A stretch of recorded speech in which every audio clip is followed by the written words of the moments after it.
మీరు చూస్తున్నారు YVN news. మా న్యూస్ మీకు నచ్చితే లైక్ చేయండి, షేర్ చేయండి, సబ్స్క్రైబ్ అవ్వడం మాత్రం మర్చిపోవద్దు. ధన్యవాదాలు తెలుసుకుంటున్నామండి. ముఖ్యంగా మహిళలందరికీ మహిళా దినోత్సవ శుభాకాంక్షలు. మీ అందరికీ కూడా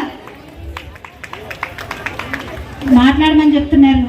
ముందు మగవాళ్ళు మాట్లాడితే బాగుండు. మన గురించి మనమే చెప్పుకుంటున్నాం ఇందాక నుంచి.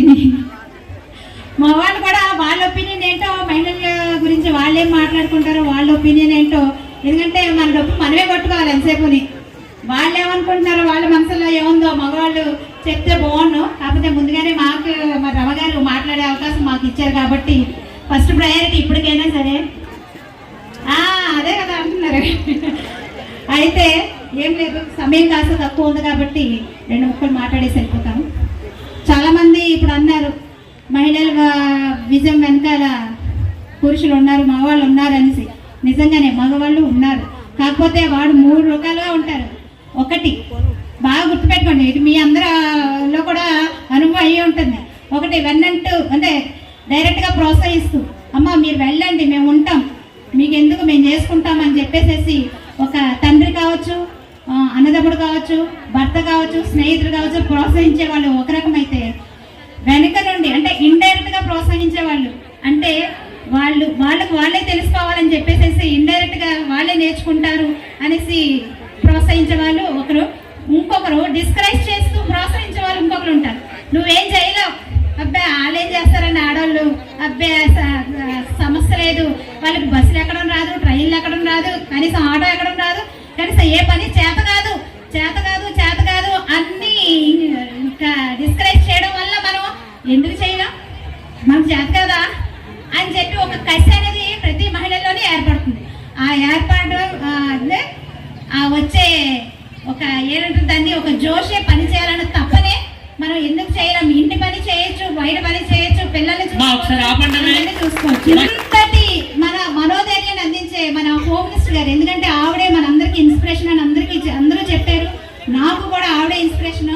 దానికి ఎగ్జాంపుల్ ఒకటే. ఎంత కష్టమైన, ఎంత అసలు రెస్ట్ లేకుండా ఎప్పుడు మన నియోజకవర్గాన్ని గురించి ఆలోచిస్తున్నారు, మన స్టేట్ గురించి ఆలోచిస్తున్నారు. ఒక మహిళా నాయకురాలుగా అందరికీ కూడా ఎక్కడ ఎప్పుడు ఏ అవసరమైనా సరే ప్రత్యక్షం అయిపోతారు. ఎంత జర్నీ చేస్తారో అంతెందుకు మరి వారు ఇక్కడికి వచ్చాం.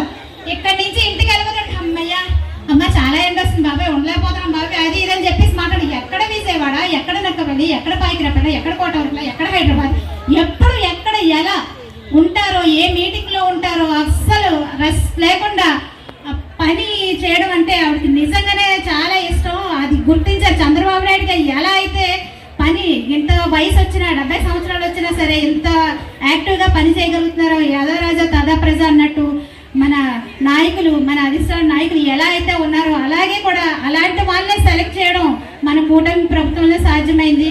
కాబట్టి ఈ యొక్క మొన్న చిన్న ఇన్సిడెంట్ జరిగింది. సంక్రాంతి వేడుకల్లో మన పాపకి చిన్నదిగా థ్రెడ్ ఏదో కట్ అయింది.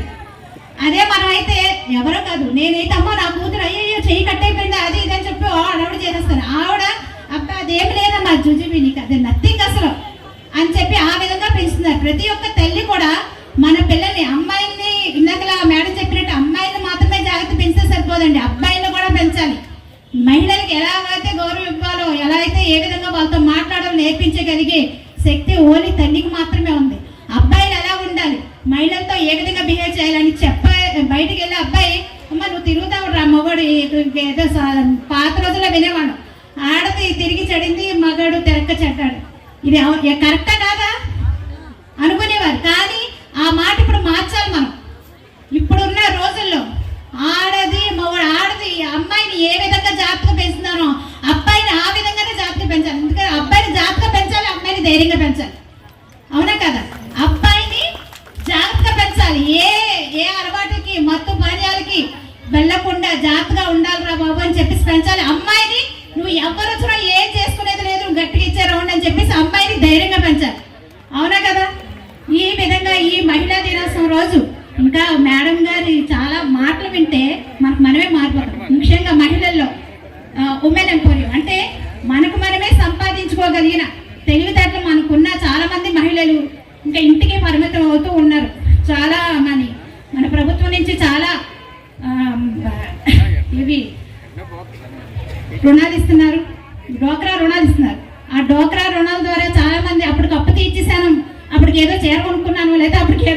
బంగారం కొనేసుకున్నారని కాకుండా ఆ డబ్బుతో మీరు ఏదైనా చేయగలిగే సామర్థ్యం మీరు పెంచుకుంటారని చెప్పేసి మాత్రమే ఈ డోక్రాలో రుణాలు ఇవ్వడం జరుగుతుంది. మీరు దయచేసి ఆ విధంగా మీ సంపాదనతో మీరు ఏదన్నా ఆ లోన్లు ఇస్తున్నారు, మహిళలకి పాడా వడ్డీకి రుణాలు ఇస్తున్నారు. ఇవన్నీ మీరు మనం ప్రభుత్వం నుంచి మనం ఏదైతే అందిపుచ్చుకుంటున్నామో అవన్నీ కూడా మనం తీసుకొని అభివృద్ధి దిశగా ముందుకు వెళ్ళాలని కోరుకుంటూ ఈ యొక్క అవకాశం ఇచ్చిన ప్రతి ఒక్కరికి మరి ఒక్కసారి మా మహిళా నాయకులకి, మహిళా అధికారులకి, మహిళలందరికీ కూడా ప్రత్యేకంగా అంతర్జాతీయ మహిళా దినోత్సవ శుభాకాంక్షలు తెలుపుకుంటే సెలవు తీసుకుంటాం. Thank you.